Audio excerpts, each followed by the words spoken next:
We feel good about this, but we're still working toward it. Going forward, what's our plan? So our plan is to get people back home, get roads reopened, and knock that smoke down. So we're going to do that through mop-up and patrol. We've got approximately 100 firefighters on the fire line today, and they're out there working really hard, squirting out water along the Parkway so there's no smoke on that morning commute or evening commute. They're putting out stumps and logs around homes so that there's no smoke and they can open their windows and their homes are safe and they feel safe. We understand the evacuations were very disruptive. We'd like to thank the public for being understanding and patient with us. So thank you to the public. We're going to continue to knock back the smoke, reopen the roads, reduce the traffic. We're continuing damage assessments as we speak. The utility companies are getting back in there. We're working with them to re-energize power lines. All the evacuations have been lifted, and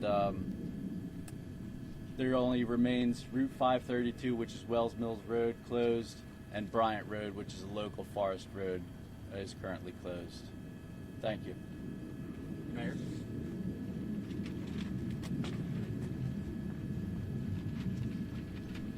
Hey, good morning. I just want to give you an update from the Lacey Township perspective, which was part of ground zero from where we were with the fire. So shortly after probably about 3 o'clock yesterday afternoon, we received word that one of our senior communities, Pheasant Run, was under a voluntary evacuation, and that leads into some special challenges when you're talking about health care and seniors and issues that could be immediate.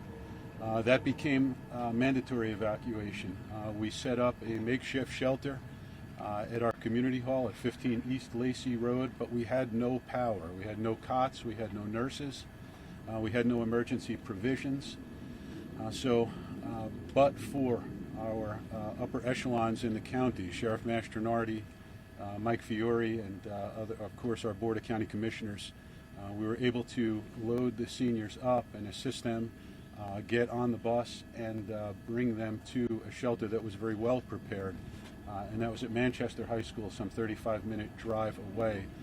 And just so people know, as of this morning, I got a report from Sheriff Mastronardi, Ocean County Sheriff, as about an hour ago, not one single-family home was damaged. Not one person was injured. There has not been one loss of life as about an hour ago. So there's too many people to thank. Commissioner LaTourette, our 9th Legislative District, Prosecutor Billheimer, everybody working shoulder to shoulder. And last night my phone was blowing up. Every local mayor, township administrator, Deputy Mayor Menashe Miller, Mayor Bacchione of Berkeley Township. Pete, what do you need? Pete, how many firemen can we get down there? And I got a video texted. I thought it was a parade, and it was Lakewood sending a row of emergency vehicles down here in accordance with OEM. Our police and our fire have worked in such tight unison. I am absolutely in awe of them. Again, to report to you that there has been no loss of life with the thousands of acres.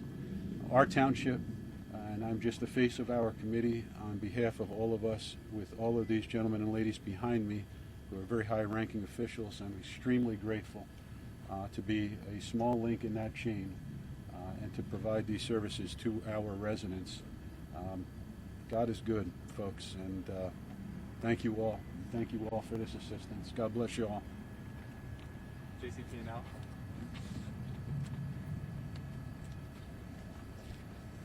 Good morning. First, we'd like to thank our customers for their patience and understanding during this event. We recognize that any power outage is challenging, and in a situation as stressful as this fire and the past 12 to 24 hours have been, we really appreciate their patience and understanding.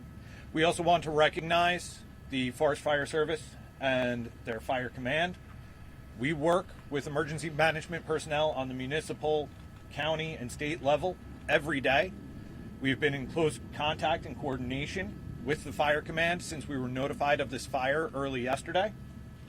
At approximately 6 p.m. yesterday, we did receive a request from the fire command to de-energize all of our lines going in and out of our Oyster Creek substation. This resulted in an outage affecting approximately 25,000 customers. That includes pretty much all of our customers in Barnegat and Ocean Townships, as well as about 3/4 of our customers in Lacey. This morning, we were cleared to begin our damage assessments. Our crews have been out since early this morning surveying our lines, checking our poles, our wires, our devices to see what can handle power, what damage there is.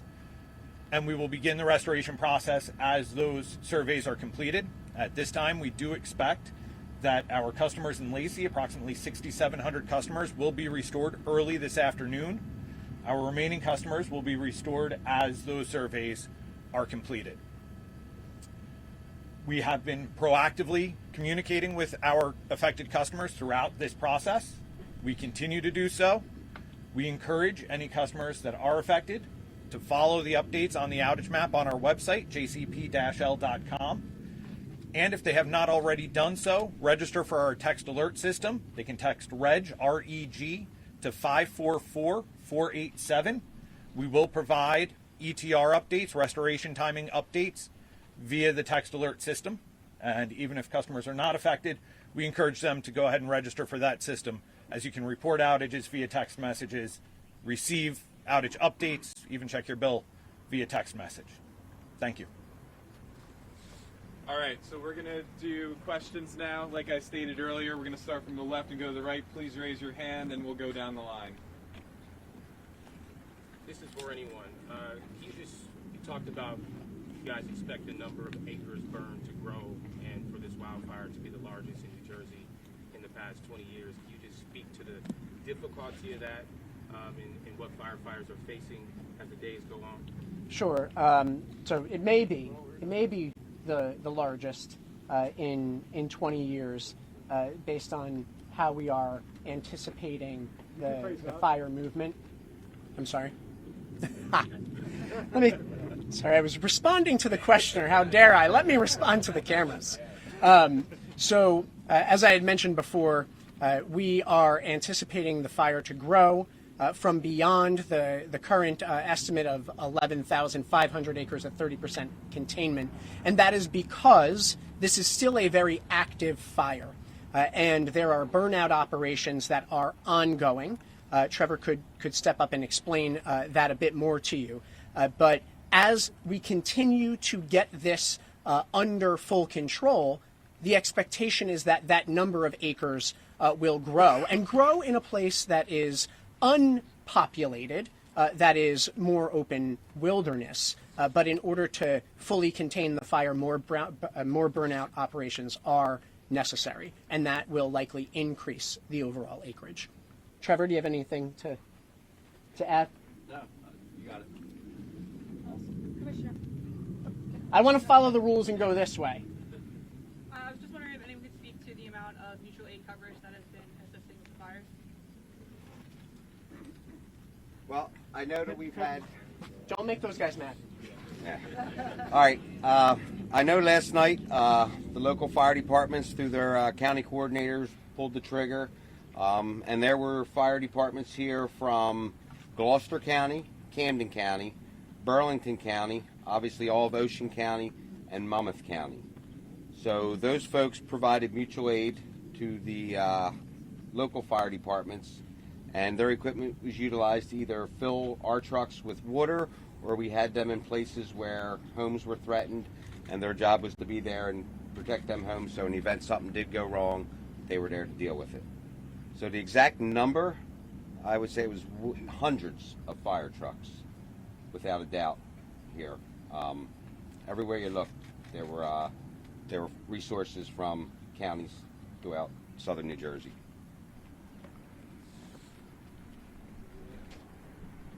Do you anticipate full containment by when?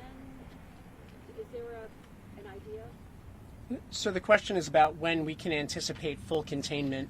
The expectation is that this fire will burn for a couple of days, and we don't have an exact timeline to reach full containment at this particular moment.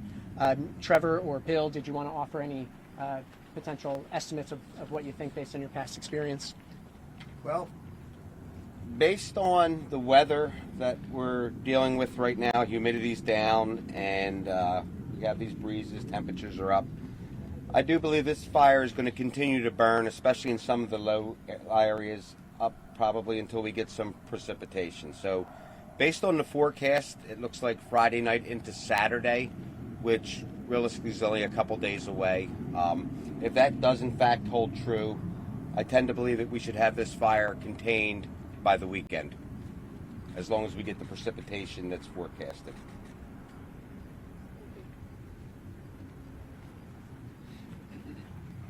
Jimmy, do you want to? So I think we might have skipped someone. Yep, right here. Yep. I was just wondering, you said there was one commercial structure, I believe, that was burned. I noticed in photos yesterday that there was I don't know if it was a factory or a warehouse or something, emergency equipment for fire protection. Is that the structure that was burned?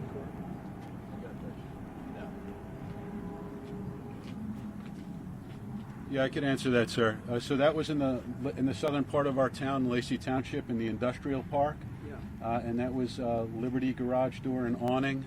It's completely destroyed. It's on Old Shore Road. So I surveyed that damage with our administrator, Lorray, this morning. But thankfully there were no injuries. And as I said earlier, correctly, none of the single-family homes were destroyed. So we had zero loss of single-family structures. And we have a lot of timber structures, very few brick structures in our township, so we were very fortunate. But that down there, in that part of the industrial park, the fire came right up to the back of the industrial park, and it took out that building. It was the emergency equipment building? no, it was Liberty garage door and awning. Oh, okay. So that's gone now. So it's very unfortunate because it was a great business. But does that answer your question, sir? Yes, Thank you so much.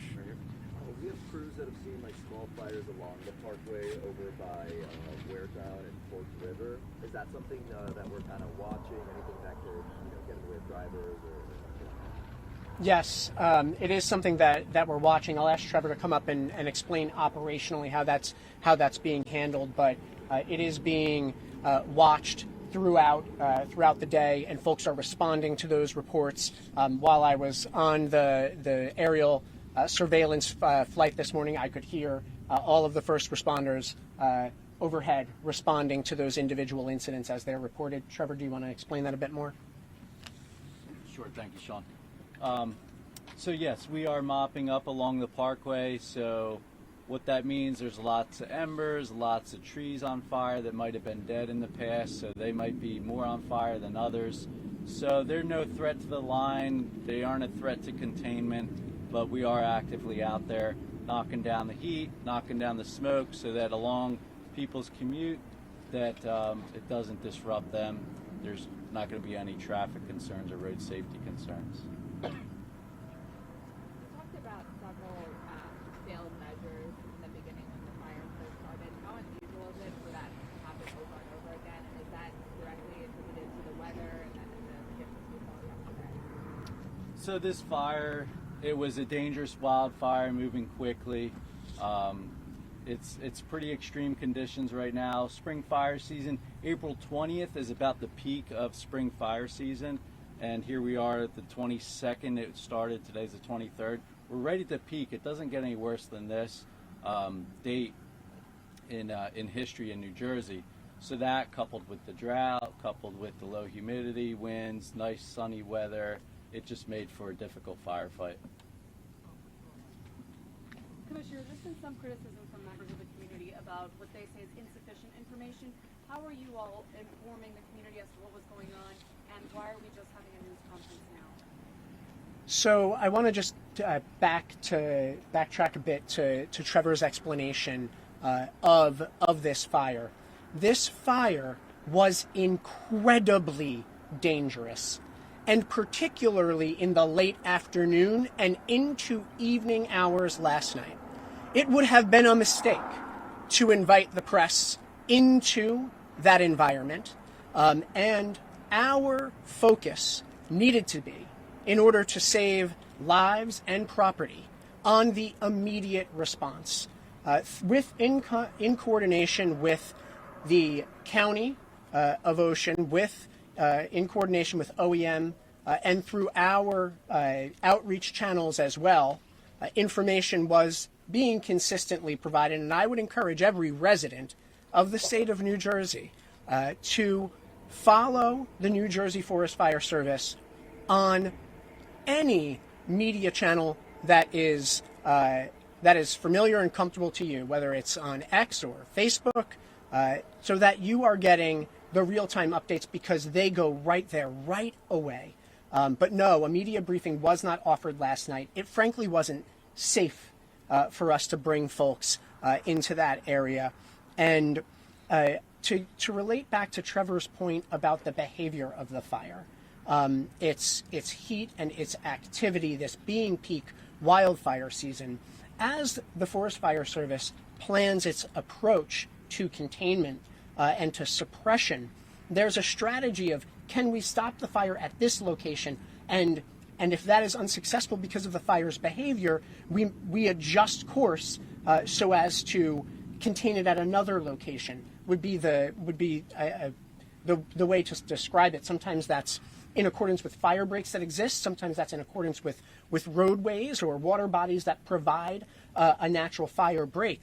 But as this fire was behaving very actively and fiercely, it was effectively throwing itself, meaning that from the main fire on the west side of the Parkway, winds were carrying embers that landed in another spot, creating a flanking fire.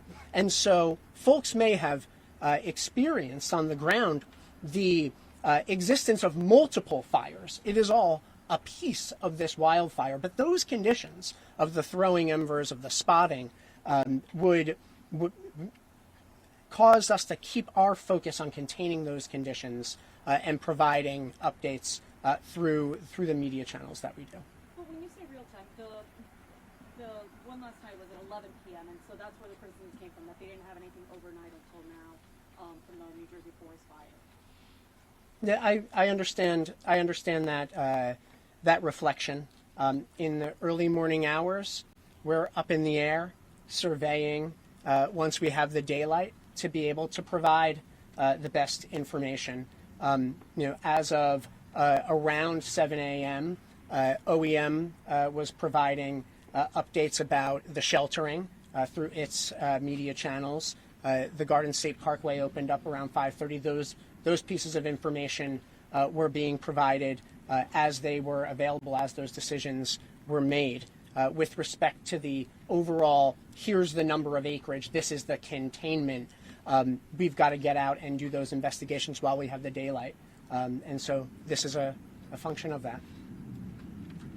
Yes. You said this could be the largest wildfire in what was the acreage burned in that previous last? In 2006, Bill, do you want to share?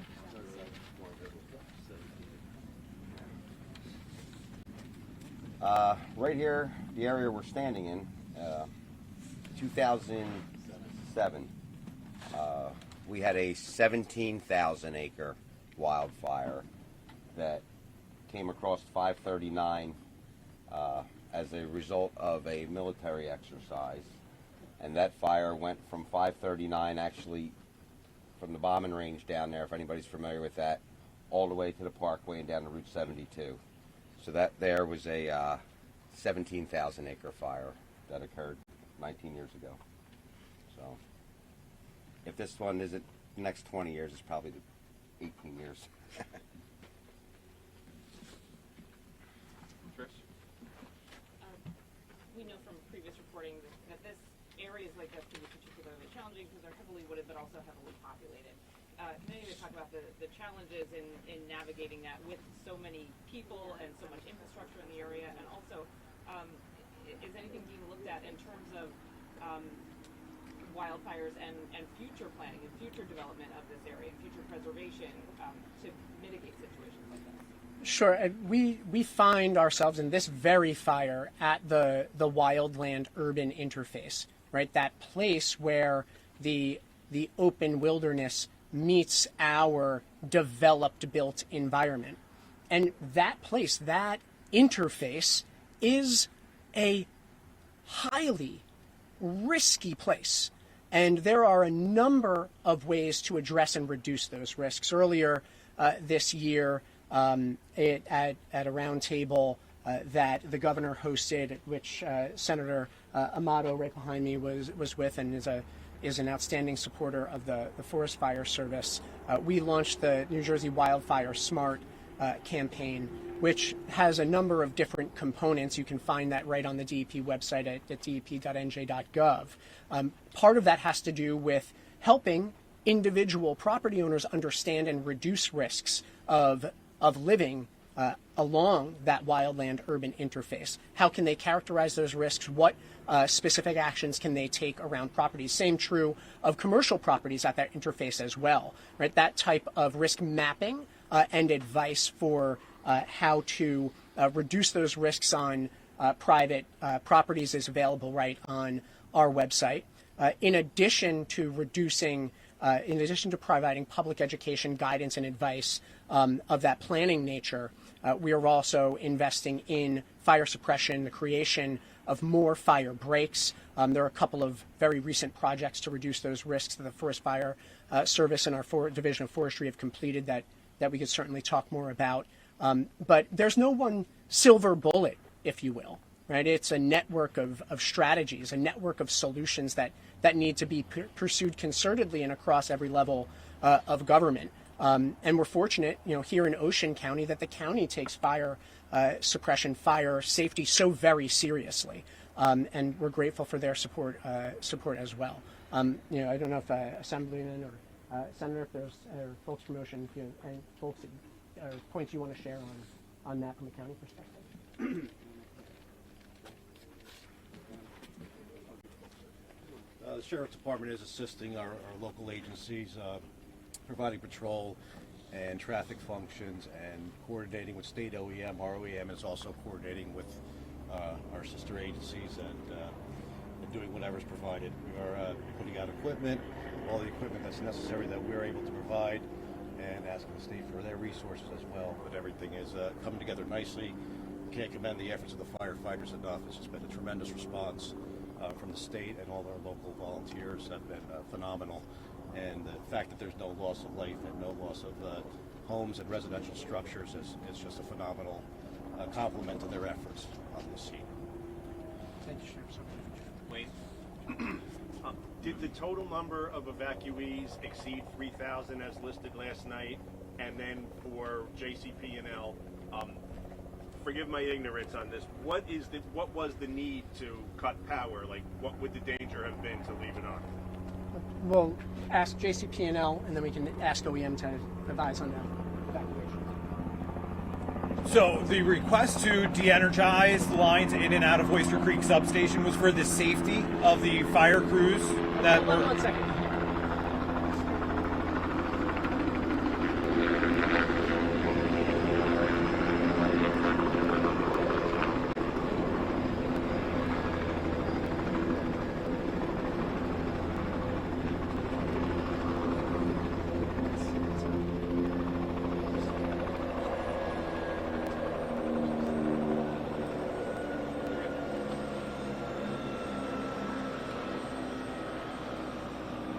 Noise level okay?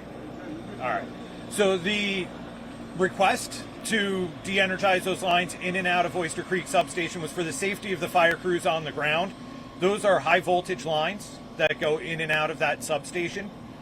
So we went ahead and de-energized those. That also meant then that the feed from Oyster Creek to substations in Lacey and Waretown was cut, and those substations didn't have power as a result. Safety is a top priority for us, so this restoration process and the timing of restorations are built entirely around safety. We need to make sure our system is safe. We need to make sure that even once our system is safe, the area that we are re-energizing is safe, that we are not putting fire crews at risk, we are not putting our crews at risk, we are not putting the general public at risk by energizing the lines. At risk of what? A live wire falling on them, basically? Live wire coming down, just the electricity is a very dangerous, object that high voltage lines have a clearance field around them. So just making sure that all clearances were safe, that everybody's able to operate and do everything they need to do to prioritize the suppression of the fire and not have to worry about the lines that are there. All right, and the total number of evacuees, anyone? Yeah, so right now, between Lacey Township and Ocean Township, Waretown, the total number of evacuees is approximately 5,000 people. So as soon as things are under control, we're going to transition those folks back safely to their home. We'll have transportation provisions made for them. And the situation is we are continuing to communicate with our people. I would caution our people, our residents, within earshot of my voice, our voices, and eyeshot of our faces. Follow the directions of your OEM and your police, and not the social media rumors, because that oftentimes causes confusion. I have had some internet issues at Town Hall. We are working on preparing a statement that will be posted as soon as possible. And I credit also our chief of police. In every storm event or any event like this, do due diligence as town father to call the infirm, call the immobile, call seniors that need help. We've done that. And I know some of our officers have even gone door to door. So again, for DEP, the 9th District, our commissioners here in Ocean County, appreciate the help. We can't do it alone in our zip codes, and just very grateful to everyone here. Thank you. Yes, sir. Yes, this is for the commissioner. Can you discuss the risk profile right now? I know an hour or two ago there were these big walls of smoke clouds hovering over neighborhoods. It looked like it was a mile or two from many neighborhoods. Folks were a little rattled by that. What's the risk profile right now? And then B, what exactly are you doing at this moment on the ground? Sure. I'll invite Bill and Trevor up to talk through some of the operational perspectives so that you can understand what those considerations are, the backfiring operations that are going on, the suppression activities as we get reports of concern like what you're talking about. At about 9:45, the administrator of our Forest Fire and Forestry Service, Greg McLaughlin, and I took a surveillance flight. And I can understand the perspective of homeowners, because I can see with my own eyes, and there's video we can share with the press, that the proximity to the neighborhoods east of the Parkway, and particularly east of Route 9, that there would be concern in those communities. From an active fire management perspective, we have moved the active fire west of those residential areas. Now, to be clear, there is an air quality alert in effect for this area, for the area of Ocean, Lacey, because particulate matter is of concern, and folks should take precautions, particularly if you're among a vulnerable population. As you've heard the mayor speak to, we have a number of seniors in these communities. We need to make sure that their windows are closed and that they're keeping themselves safe. But the immediate risks to the community east of Parkway and the and Route 9 have been avoided through the activities of the Forest Fire Service and all of the partners you see around this space. And I'll ask Trevor and Bill to speak to the operational considerations at play today and then the days ahead. All right, well, I think everybody's sees that the column of smoke that was here earlier when you guys arrived is no longer here. And what that is the process due to our firing operations that are taking place. Our objective is to build line around the entire fire. Somewhere to work off of for our firefighters that is safe, somewhere to check the fire up and stop its forward progress. So over the night and yesterday, these lines were put into place. Once these lines are in place and they're secure, our fire operations begin. So those firing operations occur out in front of, whether it's the main body of fire, the flank of the fire. Either way, we need to remove the fuel prior to the main fire arriving at these control lines or containment lines. And what you saw this morning was the actual main body of fire working in the direction of our control lines where we had had some fire lit, burning back towards the main fire, consuming the fuel ahead of it, and therefore, if you look out there, you'll notice that most of the smoke is gone, which is a good indication, because what you see today where it goes from a lot of smoke to no smoke, yesterday was just the opposite. We went from a little bit of smoke to looked like the world was coming to an end. So based on what I'm seeing here today, I know we've been standing out here for a little while, but I am extremely confident that the folks out there are making substantial progress.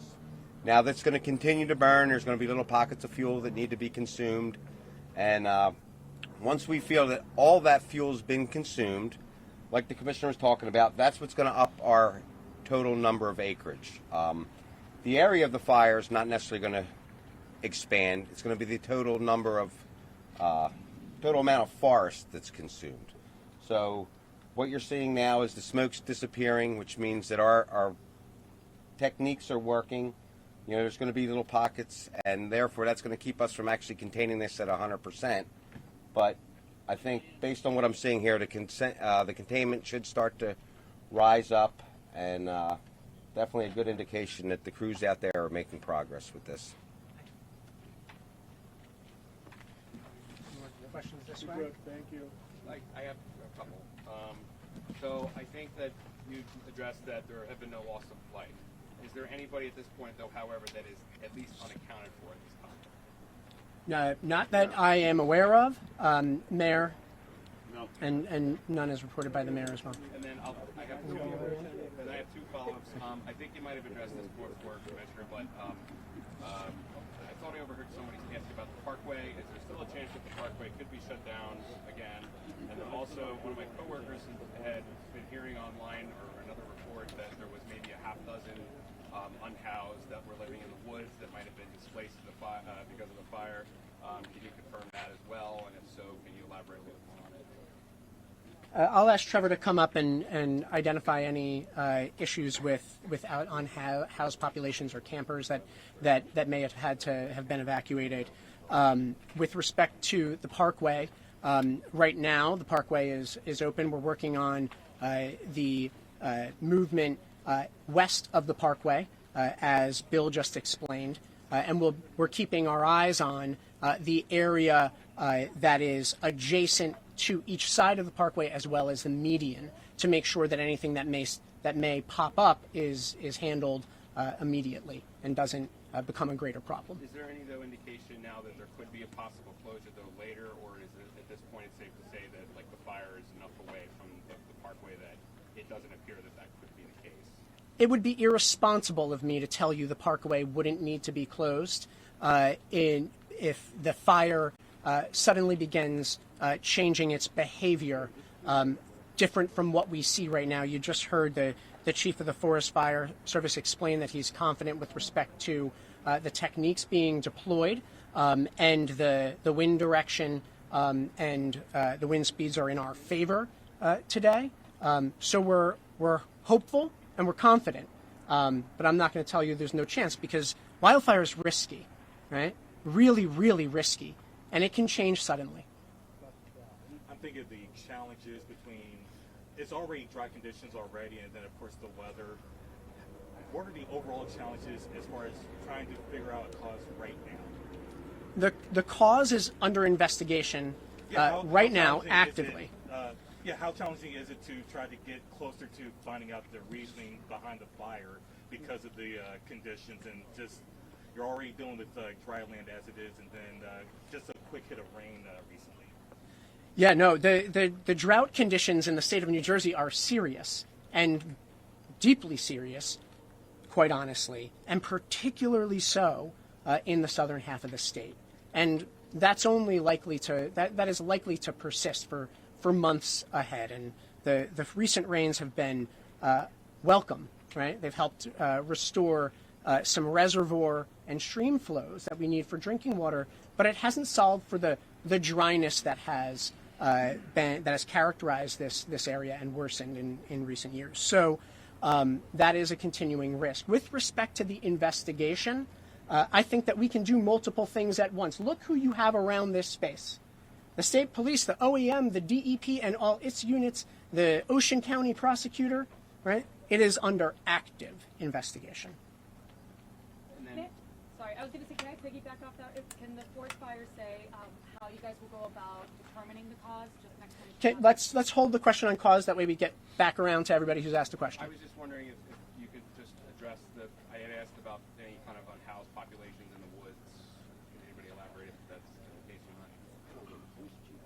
not? I'm looking back here and I'm not seeing anyone waking, eyes popping up that they know definitively that there has been such an issue. But we can ask that question and be in touch with you, share your information with Jimmy or Vincent over there. Thank you.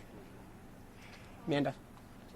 Has the drought created any problems with accessing water to fight this fire? So, with respect to the aerial suppression, we can have Bill and Trevor explain how that would work. It's not as though we're tapping into drinking water lines in every instance to suppress fire, particularly on the wildland side. You've heard the chief explain how we are fighting fire with fire to consume fuels in that context. Certainly, the tapping of hydrants by all of our volunteers and contributors to this effort overnight, particularly to provide structural protection. That does tax the water systems, but thankfully we have seen some rebound in stream flows. If you go over to our drought website, you'll see that there's been some rebound, but we are still in a drought warning status in the state of New Jersey. Thank you guys. Just in terms of, But let me. Oh, you didn't ask a question yet. I'm sorry. Right, in smoke and air quality, do you anticipate it affecting other parts of the state, or going north or going south? So I think the best way to answer that question in the moment would say at this moment what we're seeing northerly winds, right? And so the best way to anticipate whether it might affect you would be to go to if you've got a smartphone, go to the App Store and go to Air Now and download that app, and you will be able to see real-time trajectories of wildfire smoke as it may change throughout the course of this burnout operation, which will be lengthy. But right now, the air quality action alert is for this area of Southern Ocean County. I do have a question. In terms of this air quality alert, I mean, there are some health concerns, especially people who already have a hard time breathing. What precautions are you encouraging those? Yes, so I would, first of all, encourage folks to go to dp.nj.gov, and you will see a link right there to the air quality recommendations for individuals. Ocean County has also put out information to help guide its residents through all its local channels. These can be simple things about keeping the air in your car recycling as opposed to drawing in outdoor air, keeping your windows closed, not spending unnecessary time outdoors if you are particularly vulnerable, if you do have underlying pulmonary and respiratory conditions, seniors, young children, of course, as well. All of that information is available from both the county health department and the DEP. Thank you. And then I just wanted to ask Chief Donnelly if he can explain how you'll go about determining the cause of the fire and if you have a potential cause as of now. Well, as of right now, the investigation was set to start taking place here probably sometime around lunchtime. One of the things about Ocean County, it's a fantastic town, or county, I guess you would say, to actually do wildland fire investigation. Between cooperation between the local PDs, the county fire marshal's office, the prosecutor's office, and the Forest Fire Service, we have a wildland fire investigation task force. And those folks are well versed in investigating wildfires. So what they will determine is the area that the fire started. They will continue on to find the origin of why the fire started, the cause, and then depending on what that cause is will depend on how this is handled. But I'm very confident that they will come up with some sort of a determination. And once that determination is made and all their I's are dotted and their T's are crossed, we will make that information available to you. But as of right now, like I said, sometime around lunchtime, I know this task force was gathering up and going to make their way out there. You got to understand, a lot going on out there. There's a lot of moving parts, a lot of smoke, a lot of fire, things like that. So the cause of the fire is probably not going anywhere. These guys will be able to go in and determine it. But again, you know, it's typically a hostile environment in the area where fire started and getting into where the fire actually originated. So that will be, they're in the process of doing that right now. So do they start where the fire originated, or how do they determine out of that? well, they will determine that based on where the fire came from, right? They'll use basically their fire behavior education, determine how the fire behaved, and then track it back where the fire came from based on some indicators and things like that. That'll allow them to see where the fire came from and where it actually originated. Can you confirm, though, whether there's an investigation as to if it was like an unattended campfire or something? I want to be clear about one thing. You are asking questions of multiple law enforcement officials, and under absolutely no circumstances will we tell you the details of an ongoing investigation. So, but stay tuned. We do investigate, and we figure out what happened, and we take action if such action is warranted. All right.